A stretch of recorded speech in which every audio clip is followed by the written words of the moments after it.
Today we are reviewing the 2023 Toyota Prius.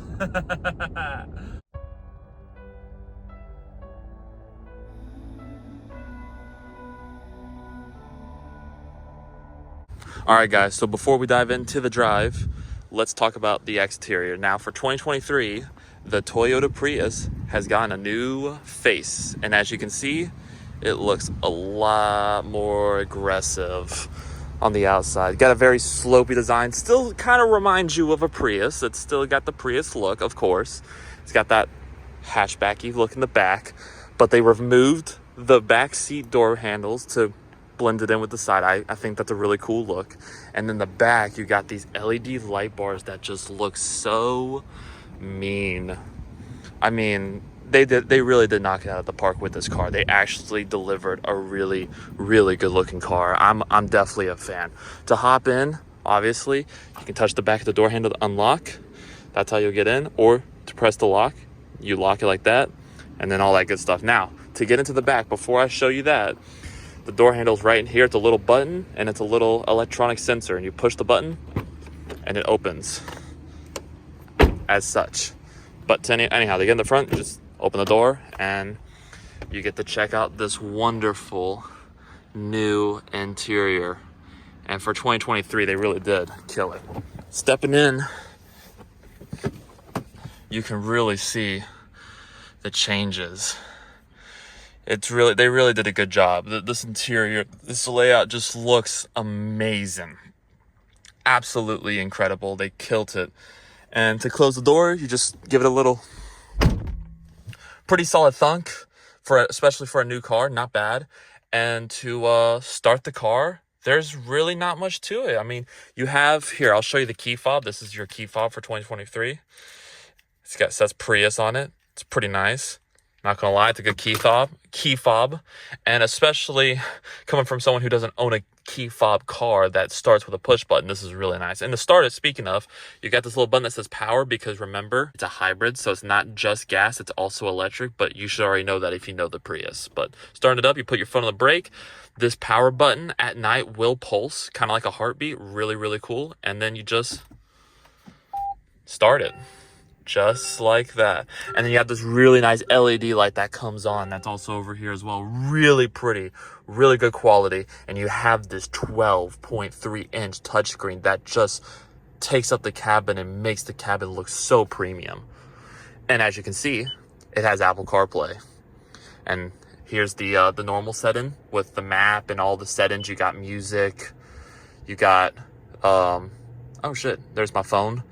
But then if you want to go back, here's Apple CarPlay, right? Here's Apple CarPlay. And then, you swipe, treat it like a phone. You already know. And then to go back to Toyota, you just press this. And then you go to settings. You have all your settings. It's a very easy layout to learn. If you're an older person and want to get into technology, but you don't want it too overcomplicated, get into a Toyota. Their quality and their just layout is easier to understand if this is your first time getting into a high-tech car, especially a modern car. And then you come over here, this steering wheel looks a little complicated, but it's not that hard. There's a couple of setups. Here's your volume. Here's your stuff to toggle, your phone button, your little thing. This turns on this turns it on and off. That little like side piece, it'll slide the piece over or not. And then if you do that, and then you go to the toggle, you can go through different stuff, and you got a bunch of different stuff inside of the stuff. It's very easy. I promise you, it's not that complicated. It's very straightforward and going. This interior is really easy to understand, really fast. I will admit though, I'm just not a big fan of this steering wheel. Just the design is not pretty. It's a very small, very easy to hold steering wheel, and actually it's a very comfortable steering wheel to hold. It's funny, I have a love and hate relationship with this wheel, because on one hand, I don't like the design of it, but I like the feel of holding it. The leather is so plushy and so comfortable. I love the quality and the feeling of the wheel. I just don't like the look of it. Then you got the stocks, which they feel pretty good. And obviously, you got the horn. I'm not going to press it because it's dinky. Y'all probably seen the reviews. It's not a good sounding horn. Let's just be honest, okay?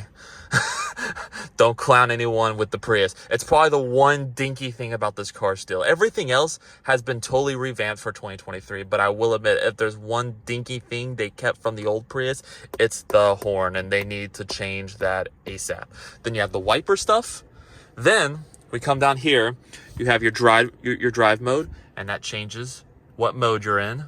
Normal, sport, custom, eco, all that good stuff. I personally like it in normal. Leave it alone. It's very fuel efficient in normal. You don't really need it in eco. You really don't. It does everything on its own. And then obviously you got the cool tricks. You got nice center storage console, which has stuff in it, but it's pretty good. It's not bad. It's very small, but you shouldn't be surprised. Then you have a wireless phone charger, which literally says wireless charger. I love that. That's hilarious. And then this is your transmission. So to use it, it looks complicated, but it gives you this layout, which helps it make it not so complicated. So to go into reverse, you put your foot on the brake, you push it over, and you push up. And then it goes back to the same position. And then to do neutral, you click it over and hold it. Then to go into drive, you click it over, pull it back. And it goes back. And then to use B, which is for braking, I think for the electric power, you click it over, B, and then immediately after, just click down, B. And then to go in the park, you just press the P. And that's it. Now, I will admit, the reverse camera, this is how the reverse camera looks. Not bad. Honestly, graphics are okay. I would say they're like a 7 out of 10. But they get the job done. There's no 360. If you want to get 360, you got to step up to the higher trims. And same thing if you want the camera mirror. You have to step up to the limited and the higher up trims pretty much. So you got to spend like close to 35, 40 grand. This one, I believe, is spec'd out to be around 30 grand, but we'll talk about the price and all that later. I'm not going to go too much into it. And then you have your AC and all your stuff, the heated seats, AC. It's very simple.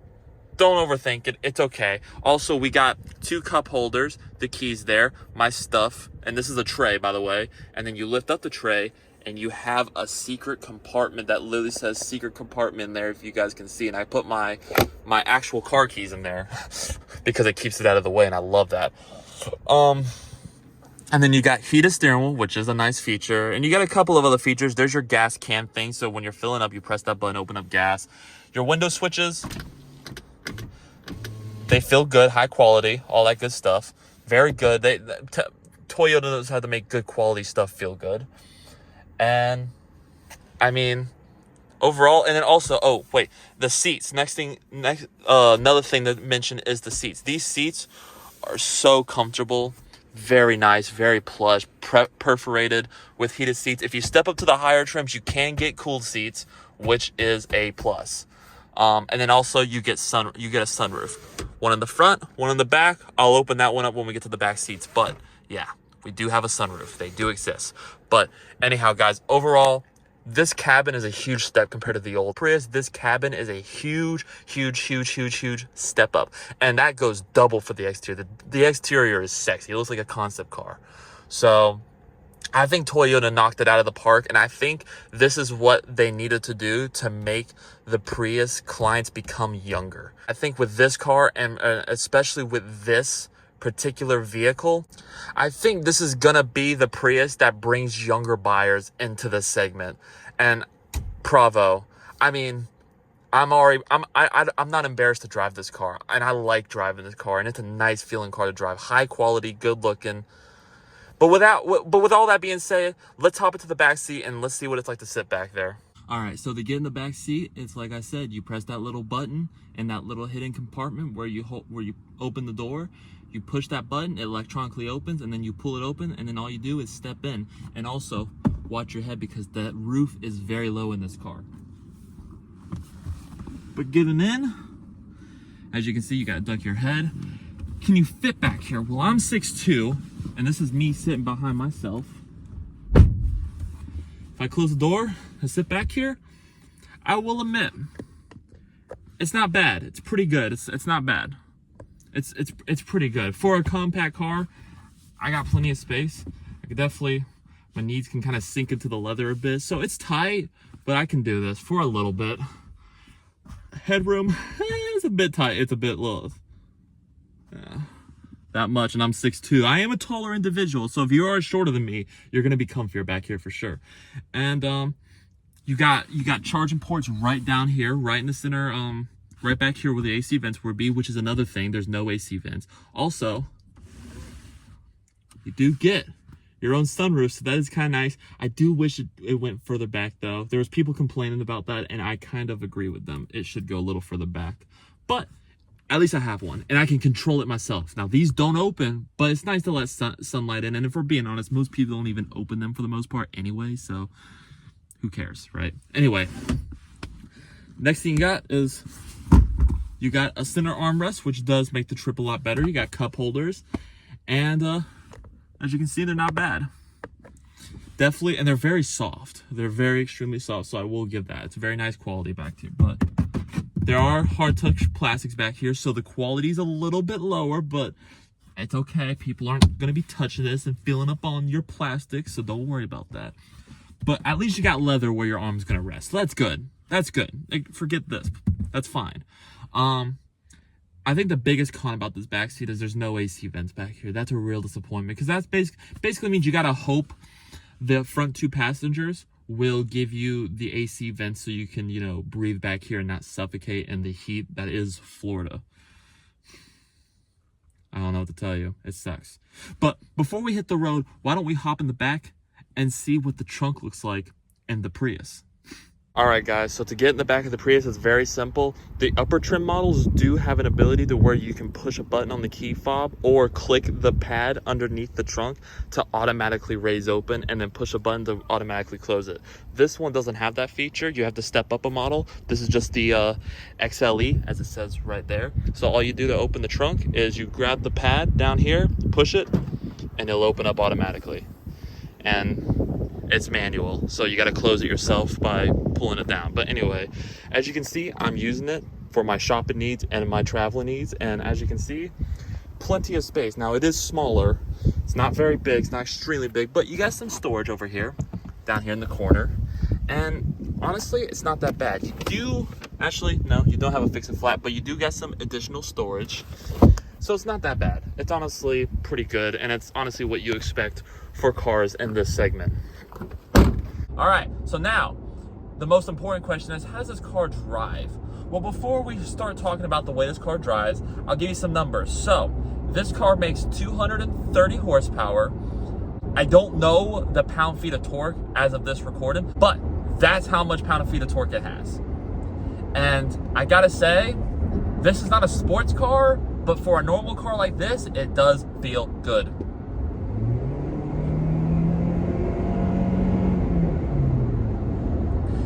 It doesn't feel fast.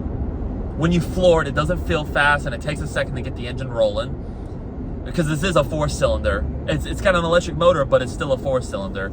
And I have to say, it doesn't feel fast, and it doesn't sound great, but she moves.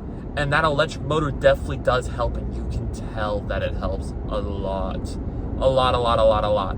I'm very impressed, because this is a normal person's car. This is for people who are not enthusiasts. They want a comfortable daily driver that's also very efficient. And man, is this all of that.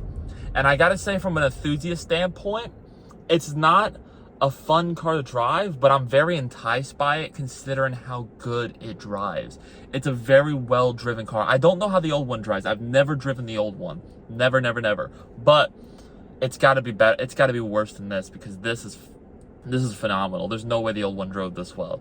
This just feels great. It feels solid. It doesn't feel that far away from feeling like a Lexus, which is crazy. That's expensive cars you're talking about, and you're getting it in a $30,000 car. Now, the price of this car, speaking of, starts at $26,000, and it maxes out to about $40,000 to $42,000 if you get the plug-in Prius Prime hybrid. This is a normal hybrid, not the Prime. The Prime is a plug-in hybrid, very different, and that gets you to $40,000. But this one, for $30,000, $32,000, I think is a good steal, and I think most people are going to buy this particular trim. this is what you're gonna want, is the normal Prius hybrid, because you get 52 in the city, 52 on the highway, 52 combined. That's huge numbers. That makes this car 39 mpgs better than my Chevy Suburban. And to my ears, that sounds like music right now. Now, I'm an enthusiast, so I'd rather have like an AMG sports car. But if my car went bad today and I couldn't afford an AMG sports car and I needed a reliable, comfortable, very dependable, nice looking daily driver, I would put this towards the top of my list now. Whereas in the past, I wouldn't have. I'm not saying it's a fun car to drive, but it's definitely a nice feeling car. And let me talk about the ride quality. The ride quality in this car is so smooth. And the handling, let's see how it feels. We're going around the corner right now. Gotta say, it's holding its own right now. It's holding its own right now. I'm impressed with the handling, genuinely. But man, wow. I mean, I like the way this car drives. I don't like the steering wheel, like I've said before.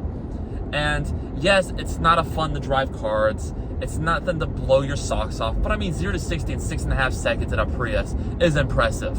I mean, we're close to Tesla fast right here. Base model Tesla fast, not upper trims, but you get what I'm saying. And this is a Toyota. And I gotta say, Toyotas have always, for many years, been lame looking, very boring, very dependable and reliable, but very boring to look at and very boring to drive.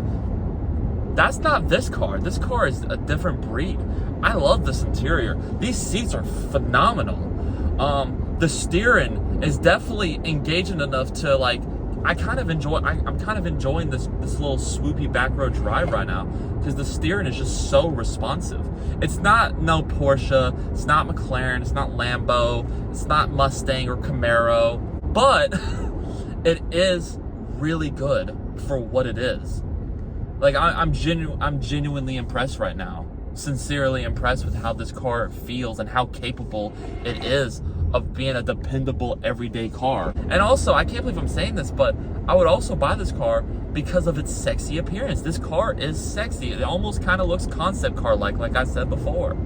It is genuinely, like, it's kind of hard to wrap my head around that I'm in a Prius right now and I'm enjoying the environment that I'm in right now. I think anyone would be proud to own this car or drive this car. Someone young like me or someone older. It doesn't really matter. I think this is for all ages now. Like, it no longer matters now. This is a good, well-built car. And I gotta give it a lot of praise. Anyhow, I hope you guys enjoyed this thorough review. I hope you give it a like, share, comment, and subscribe. Please show love to this particular video, because this is my first time reviewing a brand new car for the YouTube channel. I don't know if you guys noticed, but if you see my recent videos, they've all been used cars since day one, which was 2-3 years ago. But this is my first time reviewing a brand new car, and I'm so happy to review a really, really brand new car that just came out a few months ago. So if you would, please show your love by like, share, comment, and subscribing. And hit the notification bell so you don't miss a single upload. But with all that being said, guys, thank you guys so much for watching. I hope you enjoyed, and I will see you in another video real soon. Peace out, guys.